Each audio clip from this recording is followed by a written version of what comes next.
tão fundamentais, mas nem sempre foi assim. Houve um tempo não muito distante em que o cenário nacional vivia sob forte ameaça e censura. As pessoas não podiam falar o que pensavam. As pessoas não podiam se expressar livremente. Os telejornais só mostravam o que o governo desejava. A música, a poesia, o teatro e a arte foram duramente censurados. Os brasileiros já não podiam cantar, dançar, recitar. Os brasileiros só podiam falar e concordar com o que o governo autorizava. Gente, não houve um retrocesso na democracia? Que retrocesso? Coisa nenhuma. Que retrocesso? É constitucional. O que é democracia? Democracia é a aplicação da lei. É a aplicação da lei, a lei foi aplicada. Então não houve retrocesso. Que modifique a lei, então. Que retrocesso? Coisa nenhuma. Isso aí é reproduzido em centenas de jornais, atinge milhões de brasileiros, uma única fonte dizendo falsidades. Atinge milhões de brasileiros e mais ainda, cada jornal reproduz como se fosse uma notícia sua. Vale dizer, sai de uma maneira no jornal, sai de outra maneira no outro jornal, e isso aí fica espalhado no Brasil todo. Fonte uma única e falsidade. Por que não foi aplicada a lei de imprensa? Boa pergunta para fazer o presidente da República. E o senhor está pedindo que esqueçam a emergência? Não, eu estou pedindo, não, esqueça a minha. Emergência não estou ligando para isso. Esqueça se quiser. O Distrito Federal jamais vai esquecer o estado de emergência. É o que você diz. Talvez não esqueça porque viveu tão bem em 60 dias que não vai esquecer mais. O que você sofreu? Você? Não, eu não sofreu nada que sofreu nada que está falando para mim desse jeito aí de medida de emergência. Ah, na bola. Deixa eu falar. Pode falar, general. Pode falar. Então cala a boca. Brasília, pacata e ordeira. Brasília, desliga essa droga, então. Como repórter da Rádio Planalto, me sinto honrado de dar um empurrão pro general. Deixa eu falar aqui. Olha aqui, garoto. Olha aqui. Olha aqui.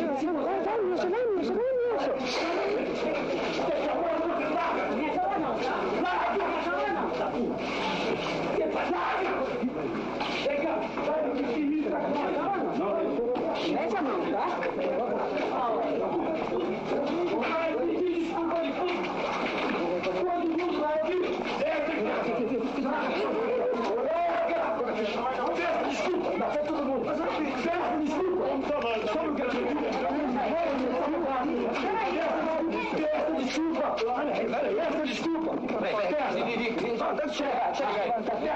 Viver em um país onde tudo que era dito precisaria passar pelo aval do governo, caso contrário você seria duramente repreendido, preso ou até mesmo torturado, não era o que os brasileiros sonhavam. É nesse cenário de insatisfação que o brasileiro então foi à luta, pintou a cara, foi às ruas, fez panelaço, estendeu cartazes, se posicionou e lutou bravamente. Com a conquista de uma nova Constituição em 1988, pela primeira vez, o Brasil teve seus direitos fundamentais regulamentados como cláusula pétrea. Direitos esses imutáveis, inabaláveis, e entre eles, lá estava o direito à liberdade de expressão. E está disposto na nossa Constituição Federal de 1988. No artigo 5º da Carta Magna, podemos vê-los representados ao longo dos seus incisos, tamanha a sua importância. É livre a manifestação do pensamento, sendo vedado o anonimato. Ninguém será privado de direitos por motivo de crença religiosa ou de convicção filosófica ou política. É livre a expressão da atividade intelectual, artística, científica e de comunicação, independentemente de censura ou de licença. Ela discordar, sim. Divergir, sim. Descumprir, jamais. Afrontá-la, nunca.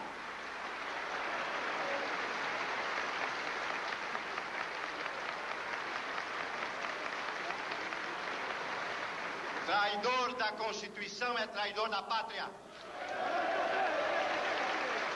O presidente da Constituinte ficou emocionado ao agradecer a colaboração de todos, especialmente da mulher na Constituinte.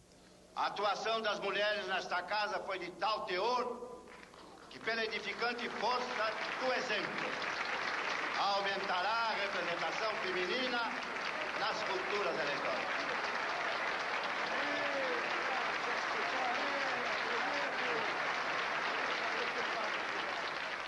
No final, o presidente da Constituinte falou do trabalho dele na elaboração da nova Constituição.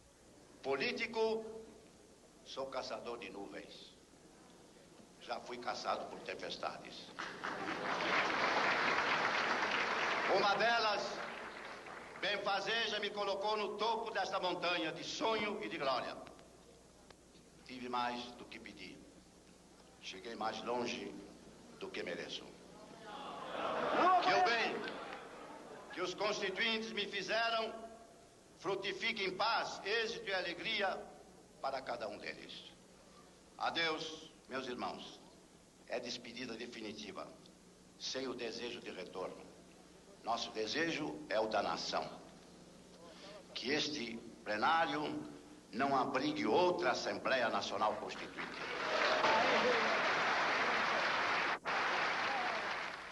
A Constituição pretende ser a voz, a letra, a vontade política da sociedade rumo à mudança. Que a promulgação seja nosso grito. Mudar para vencer. Muda, Brasil! Depois de 20 meses de trabalho, se o senhor tivesse que destacar os momentos mais marcantes, mais importantes da Constituinte, que momentos o senhor destacaria?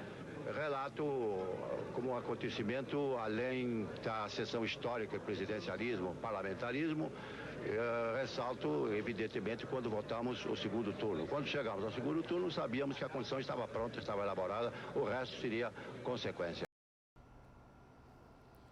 Em 2018, estudantes de universidades federais passaram a sofrer represálias, perseguições e penalizações por estarem se expressando contrariamente a uma vertente política impossível ascensão no país. Faixas e cartazes antifascistas se espalharam nas universidades. Cantos, gritos de guerras com faixas escritas "Não vão nos calar" ecoavam nos corredores das universidades. Os debates sobre esse assunto chegaram ao Supremo Tribunal Federal, que no dia 31 de outubro de 2018 votou a favor da liberdade de expressão, em favor dos estudantes, das universidades e por qualquer cidadão que vive em um país... Presidente, porque tenho esse hábito, quase uma superstição, eu sempre concluo meu voto com a síntese do meu raciocínio, que é de dizer, é inconstitucional, por violação à liberdade de expressão e à autonomia universitária, todo e qualquer ato do poder público tendente a cercear a livre manifestação da atividade intelectual e o livre desenvolvimento do pensamento crítico em universidades. É como voto, presidente. A legislação eleitoral veda a realização de propaganda em universidades públicas e privadas, mas a vedação dirigir-se-á à propaganda eleitoral e não alcança, por certo, a liberdade de manifestação e de expressão, preceitos tão caros à democracia, assegurados pela Constituição Cidadã de 1988. A liberdade de imprensa não traduz uma questão meramente técnica.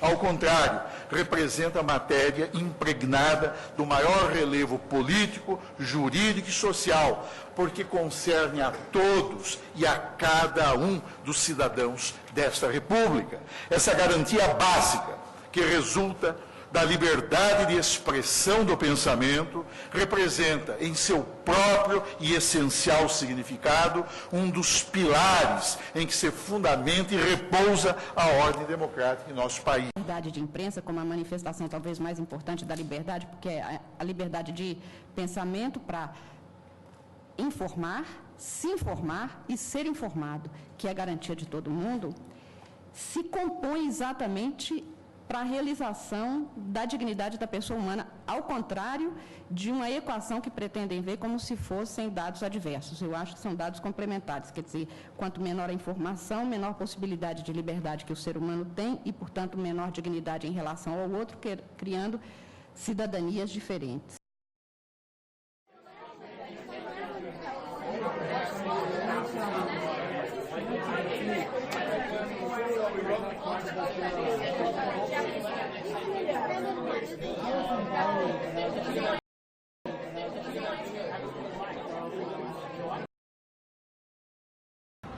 Até onde vai a liberdade de expressão?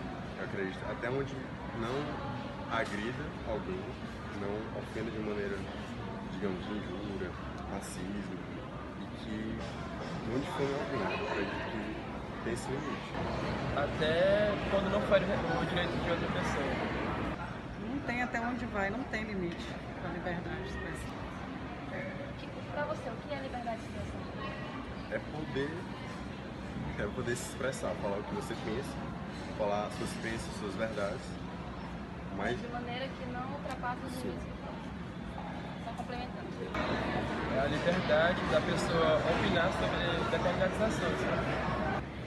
É uma forma de você ter usar os seus direitos, né? De fazer, de falar. Qual a sua opinião sobre as decisões judiciais que permitem as buscas e apreensões de material de propaganda política nas universidades? Você acha que não pode haver propaganda política em prédios públicos ou que é assegurada a liberdade de expressão nas universidades? assim, uma visão bem direta, acho que política às vezes é tratada de uma maneira muito com o pé atrás. Acho que se deve fazer política em todos os locais, nos momentos certos. Todo mundo tem o direito de liberdade de expressão, nas universidades públicas também pode haver. Eu acho que pode ter propaganda política assim. Tem que assegurar a liberdade de expressão, sim, é erradíssimo. O Poder Judiciário está se manifestando ou privando, né, qualquer ser humano de estar expressando a sua forma de falar, né, de pensar também. Totalmente errada essa questão de privar essa questão da política, né, da sua vontade de falar sobre isso.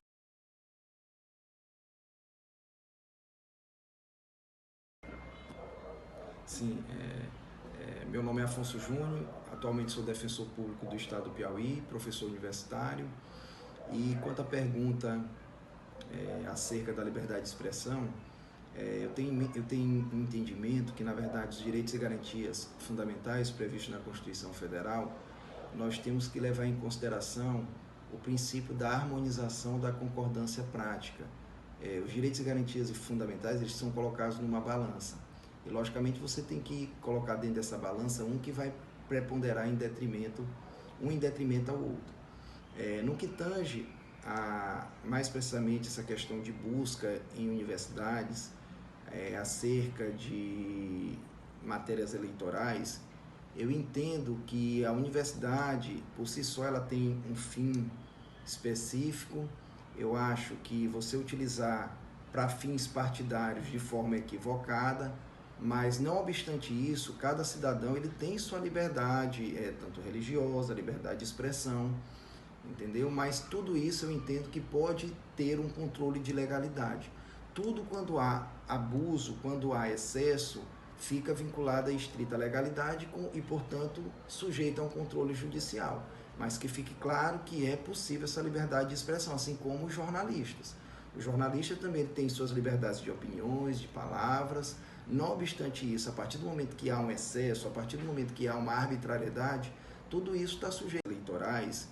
Eu entendo que a universidade, por si só, ela tem um fim específico. Eu acho que você utilizar para fins partidários de forma equivocada, mas não obstante isso, cada cidadão ele tem sua liberdade, tanto religiosa, liberdade de expressão, entendeu? Mas tudo isso eu entendo que pode ter um controle de legalidade. Tudo quando há abuso, quando há excesso, fica vinculado à estrita legalidade e, portanto, sujeito a um controle judicial. Mas que fique claro que é possível essa liberdade de expressão, assim como os jornalistas. O jornalista também tem suas liberdades de opiniões, de palavras. Não obstante isso, a partir do momento que há um excesso, a partir do momento que há uma arbitrariedade, tudo isso está sujeito a um controle judicial. Por isso que, às vezes, a gente observa algumas ações judiciais no tocante a violações contra a honra, principalmente vinculações de forma desarrazoadas, desproporcionais, com imagens, sem ter um mínimo de elementos probatórios que ensejam essas reparações de danos na esfera civil pelo Poder Judiciário. Mas é isso. Eu acho que todos os direitos, como eu falei anteriormente, eles têm que ser avaliados dentro dessa balança, dentro do princípio da proporcionalidade.